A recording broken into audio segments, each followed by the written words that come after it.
Night Thief. At first, I thought he was a fool. Night Thief helps interdimensional travelers take over their hosts and retain full consciousness and control. But I was home in my own body.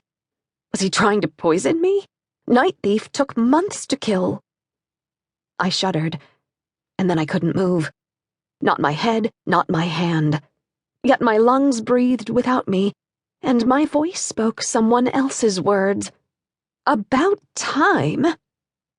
Theo smiled as he rose to let me up. Always a pleasure to meet anyone from the home office.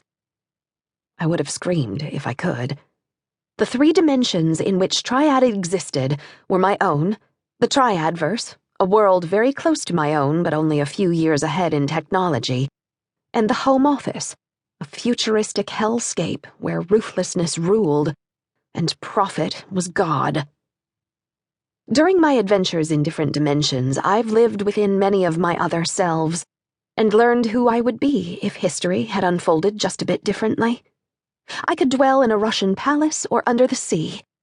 Sometimes other versions of me made choices I didn't understand. Sometimes they dealt with depression and solitude, but none of them had horrified me more than my home office version. She did Triad's bidding. She wouldn't hesitate to kill. She loved to cause pain, but she called her art. And she had hijacked my body, leaving me powerless. She seemed to be in charge, too, because Theo asked her, "So, what's our first assignment?" "Figure out what they're up to." She smiled. Feeling her smile, knowing that she enjoyed turning my body into a prison of flesh and bone, it revolted me more than anything else ever had.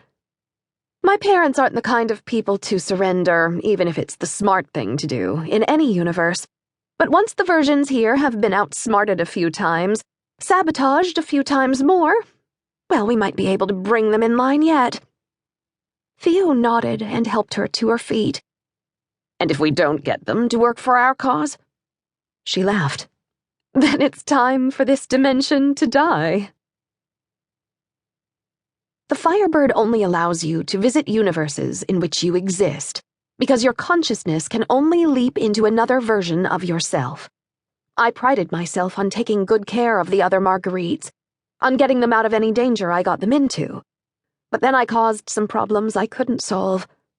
One version of Theo may never walk again because of me.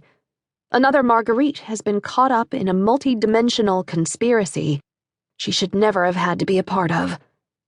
And a second me, one I inhabited for nearly a month, one in which I realized I was in love with Paul Markov and went to bed with him, is now expecting the baby I conceived for her. So I'd come back to my own dimension, humbled, ashamed, determined. There had to be more ethical ways of traveling through the world, ways that wouldn't endanger or violate our other selves.